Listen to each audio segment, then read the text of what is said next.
Hi everyone, and welcome to Discovery Presents Chats with Changemakers. I'm your host Tiffany, and I'm a ninth grader in Texas. I participated in Discovery's Future City competition when I was in middle school. Every Friday we will welcome a different guest from the engineering community. Today our special guest is Gayle, an agricultural engineer at ASABE. Gayle, welcome. Hi. So Gayle, tell me a little bit about your career. Well, I guess I should start at the beginning. I grew up in Northeast Iowa on a dairy farm, and that's where I really discovered my love for manure. Dairy cows produce a lot of it, and it's something we have to deal with every day. And so when I decided to become an engineer and started my career, I actually started out working for the U.S. Department of Agriculture Natural Resource Conservation Service, which deals more with soil and water conservation. And while I really loved doing that, I missed manure. So when the opportunity came to work with manure, I took it and I started working for a private firm called Mauer Stutz. And I get to still work with the NRCS, helping farmers address resource concerns, but I get to think about manure every day. Wow, so what exactly does an agricultural engineer do? Well, there's a lot of different areas of being an agricultural engineer. It's kind of split up between 4 and 5 areas. There's the agricultural machine component, so working for a John Deere or Case IH or a Vermeer. Then there's the soil and water natural resources component. How are we taking care of our natural resources, looking at our water quality? There's also the bioprocessing aspect, working in a plant like General Mills. And then there's the structures and the livestock component as well. Awesome. So what component do you work on? Well, I right now work mostly with structures and livestock. I still dabble with soil and water conservation. But like I said, most of what I do is with livestock. I help farmers with planning their sites, where their livestock is going to go and how they're going to handle their byproducts, their manure. And also looking at how they're applying their manure to their fields at agronomic rates for their crops. Awesome. So I understand that you're a member of ASABE. Can you tell us a little bit more about that organization? Yeah, so ASABE is the American Society of Agricultural and Biological Engineers. We are a national organization as well as an international organization. We work with other ASA or other biological and agricultural engineers across the world. And we actually have our international meeting coming up this July, which will be virtual. We're very excited about that. But we collaborate. We have many different symposiums that happen around the world, and each year we kind of pick a topic for our symposiums. We either focus on water quality or livestock. I mean, we cover a lot of different topics. Awesome. So at what point in your life did you decide that you wanted to be an agricultural engineer? Well, I'm going to tell you my story, but I'm going to tell you I don't recommend going about it the way I did. I originally thought that I was going to be a communications major, or at one point I actually was going to be a missionary. But it wasn't until I was a junior, I knew I wanted to go to Iowa State University, and I was milking cows with my mom, and she's like, Gayle, pick a major. And I was like, I just can't pull the trigger on doing communications. And she said, well, what about engineering? You are loving math and science. You've really come on in those areas. And that was not something that had ever even crossed my mind. I did not think I was smart enough to be an engineer. And so I went to my guidance counselor's office, and he handed me a pamphlet on engineering majors at Iowa State. The top one was aerospace. That wasn't quite my jam, but the second one was agricultural engineering. And as soon as I saw that, the light switched on, and I immediately signed up for that major. And I'm not gonna lie, that first year was hard, going through those weed out classes, calculus and physics, but I found champions that helped inspire me to keep going, and figured out what my end game was. Where did I want to end up with my career? And that was when I realized what I could do with manure and conservation. And so I stuck with my major, and I don't regret it at all. Wow, that's a neat story. So we have an audience question. What is the main mission of agricultural engineering? The main mission is how do we use our natural resources? How do we use, what we have in life to feed the world? How do we solve these problems? To to to bring agricultural and biological engineering to help solve our problems when it comes to providing food to the world. Right. So, as an agricultural engineer, do you work on a specific type of crop or livestock? I work on several different livestocks. I work with dairy, beef, swine, poultry. We've dabbled a little bit with horses. And then, of course, depending on where I'm working, whatever that farmer is growing to provide feed for his crop or to sell for a commodity, we're working with him on what kind of application program he has for his manure. Awesome. So, can you describe for me a day in the life of an agricultural engineer? Um, well, for me, unfortunately, it's become a lot of office time, but I still get to go out in the field every once in a while, and those are the best days of my job. When I get to go out and I get to meet my producers and talk to them about their concerns and what they'd like to accomplish. So, for instance, if I went out for a site visit, we'd start by just talking to the producer and finding out what his goals are. What does he want to accomplish with putting up a new barn or adding more cattle to his operation? And then we talk about concerns he has, resource concerns, like is there any runoff on his farm or erosion that he wants to address? And then we start coming up with ideas and alternatives for him to look at and decide. And eventually he decides he wants to go a certain way, and then we develop final plans. And developing the plans are fun, but when you actually get to see it constructed and on the ground, that's the best part of my job. Awesome. So, it sounds like you have a very interesting job. Tell me about a favorite project that you've worked on. Um, One of my favorite projects was actually a dairy, and this dairy has been there for 100 years, and they've continued to Wow. improve this dairy and add on to this dairy. And what made it an interesting project was trying to implement new waste handling systems to the old system. How can we fit this in here? And it was kind of just like a ginormous puzzle, trying to get everything to fit together. So that was really one of my favorite projects. But another project was one where I just had a blank field and I could make it whatever I wanted. It was an empty canvas. And those are also really fun projects. That's really neat. So, we have another audience question. How is engineering related to the manure you think about every day? So manure is an engineering problem in itself. Do you have any idea how much manure a lactating dairy cow produces?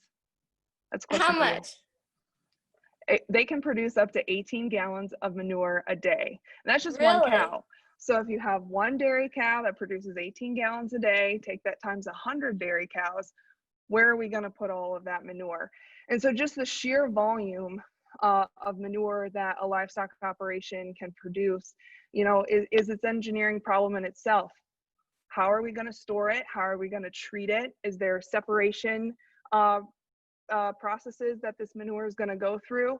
And how much storage does the producer need? Does he need 6 months of storage or 12 months of storage? And then what kind of land constraints do you have? Where can all these different storages fit in on the site? So yeah, it can get very complex very quickly. So, do you use that manure to like fertilize the crops? Correct. I'm glad you asked that question. Manure has nitrogen, phosphorus, and potassium, one of the three biggest macronutrients in manure. And all of those nutrients are very important for crop production. So when we collect that manure, which by collecting that manure, we're able to contain those nutrients in the manure a lot better. So when we apply it, we have a very solid fertilizer source, which can actually replace commercial fertilizer. And so a lot of farmers can actually have that as a value to their farm. So instead of buying commercial fertilizer, they're able to use the byproducts from their livestock. So, it's like a renewable system. Exactly. That's what I tell people all the time when they're like, oh, livestock isn't sustainable. It is. It's a loop system. We feed the animals the crops that we grow. The animals produce manure. We apply that manure back to our field to grow the crops that they eat. Wow, that's really cool. So, we have another audience question. They want to know how to become an agricultural engineer. Like, what should they study? Okay, well, I definitely recommend finding a university with an agricultural or a biological engineering program. Normally, there's professors there that just have so much knowledge, and at each of those schools, you can kind of choose within agricultural engineering what area most interests you. But the biggest thing that I can recommend is to find your end product. Where do you want to end up in your career? And are you sure that this is where you want to be? Get internships. Go work with an engineer for the summer. Go out on a field visit with them to see if this is something that you're really interested in. That's what really helped me decide that agricultural engineering was for me, was actually working for a professor doing research in college and learning about anaerobic digestion. And that was a mind-blowing moment to me of what we could do with manure, and that's what made me stick with it. Right. So, what strengths do you have that make you successful at your job? Um, it's actually not going to be math or science, although I love doing those things. It's my communication skills that I think make me good at my job as well as my organization. When you get to project management and communicating with clients, if you're not a good listener or you don't take good notes, your project's going to go downhill very quickly. Right. Communication is very important. So, Yeah. we have another audience question. How much time do you typically spend inside versus outside at your job?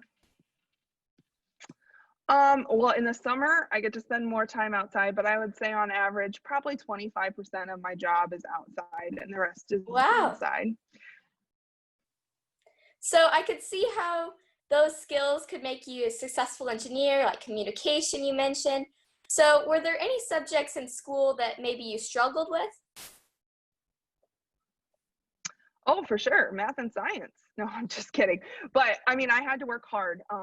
It wasn't something that came super easy to me. I understand it, but I had to definitely take time to study. I did study groups, went to the help rooms. Um, what I really enjoy is the problem solving about engineering. And while math and science helps that, the problem solving is what I really enjoy. Right. So, in middle school, what did you want to be when you grew up? A missionary. I Engineering wasn't even on my eye line. I was going to be a missionary or do something with communications. Wow.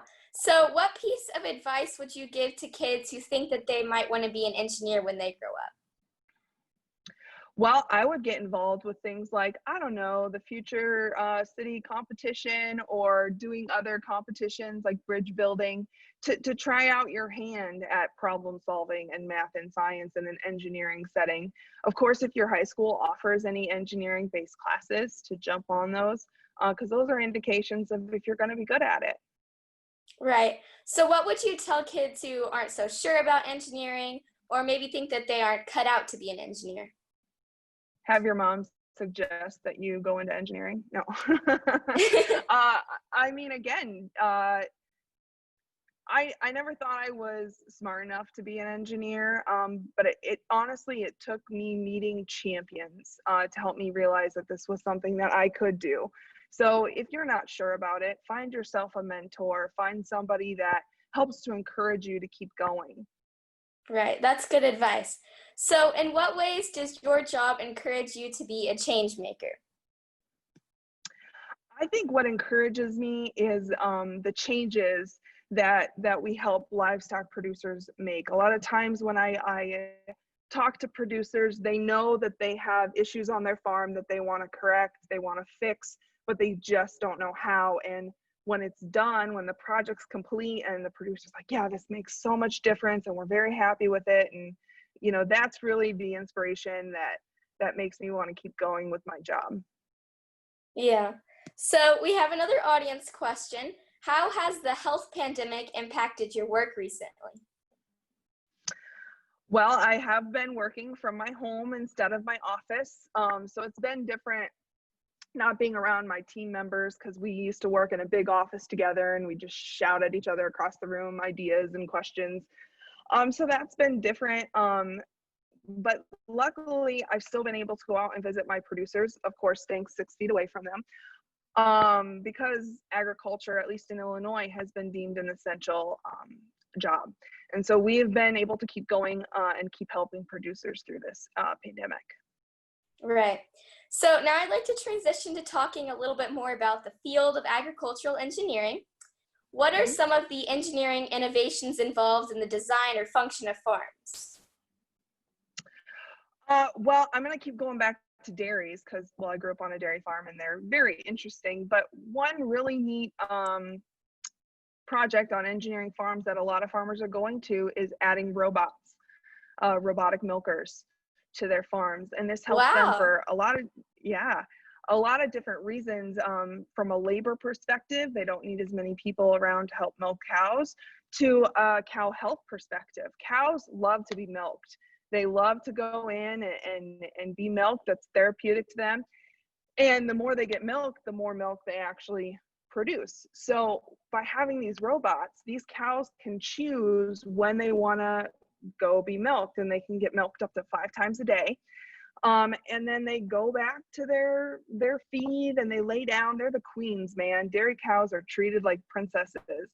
And so that's been a big change on dairy farms. So as dairy farms are transitioning to robots, they're also transitioning their waste treatment systems a little bit differently, and bedding with sand, because sand is a great bedding material for cattle. It's inorganic, so the organic material doesn't stick to it, and it's better for cow health, but it's not great for our waste storage systems. So we've had to implement sand separation systems.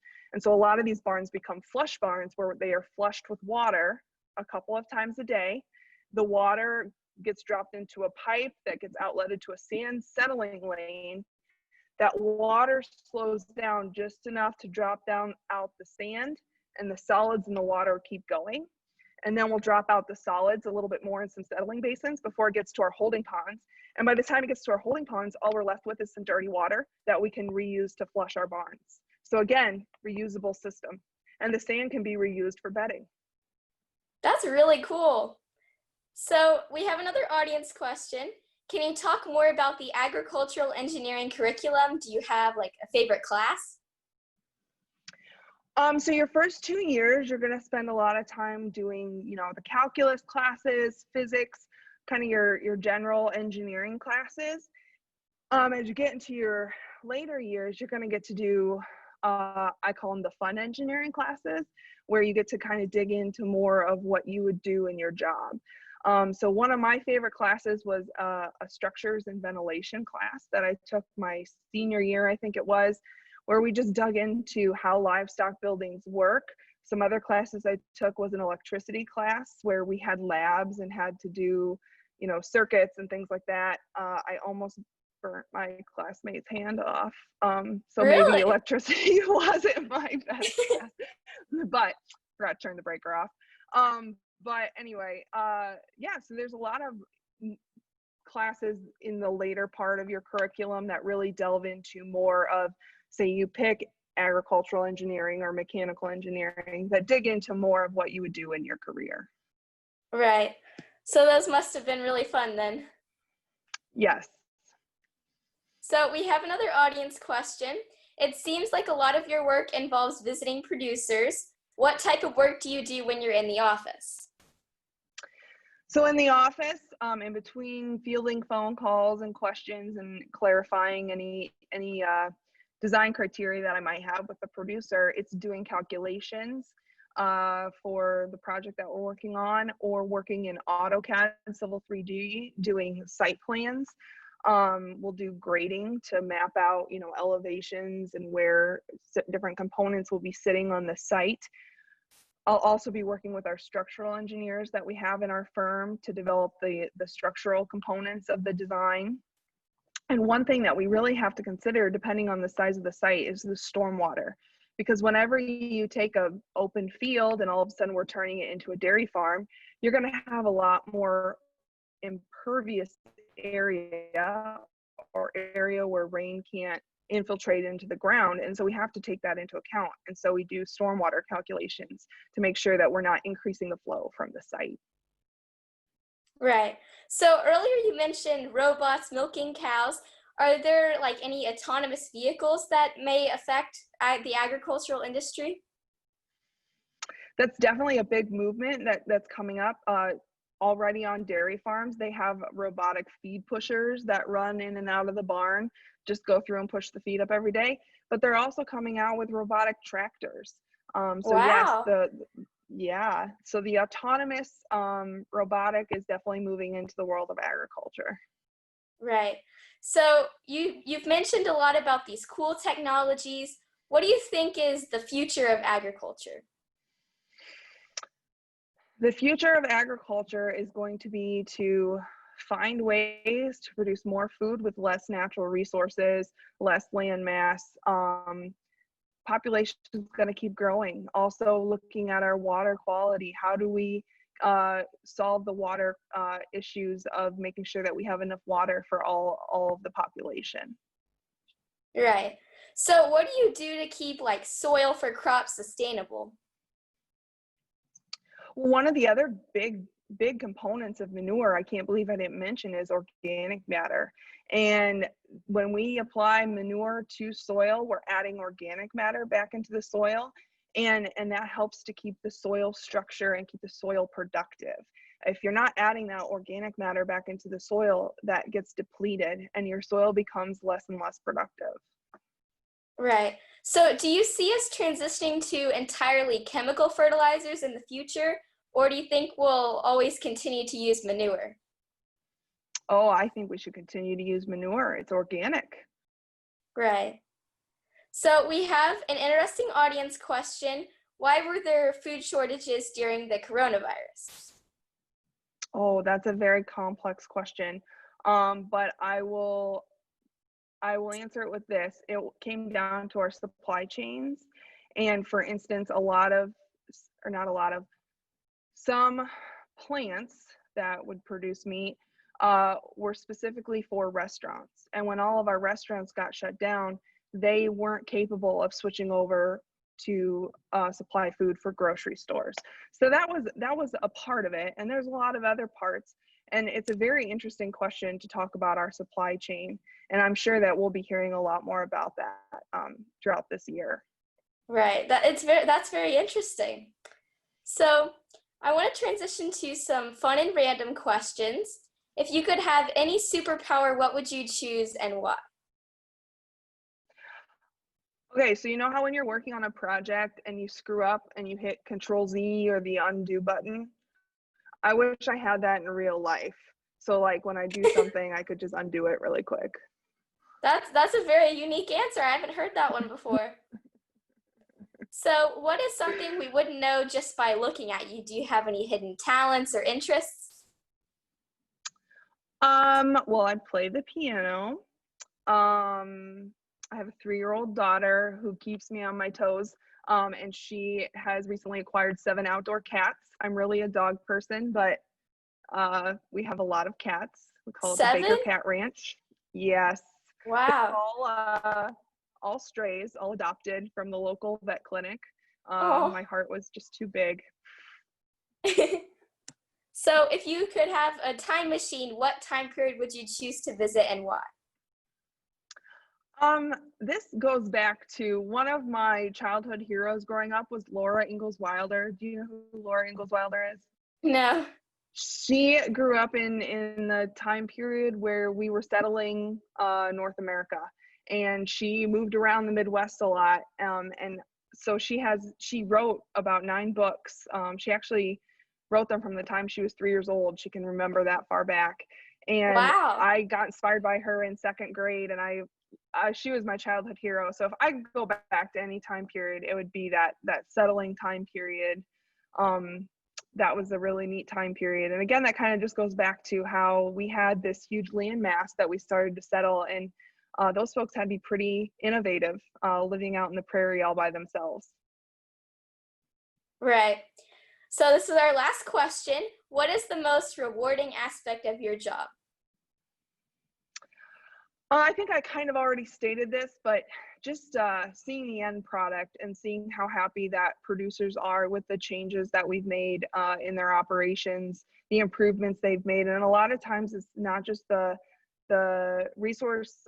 natural resources that we've conserved through the project. It's more just the quality that they've added to their farm and their ability to do their job better. Right. Well, Gayle, thank you so much for joining us today. And I hope that you all will join us again next Friday where we'll meet Brad, a land survey technician at NCEES. Until then, I hope everyone has a great week. Thanks, Tiffany.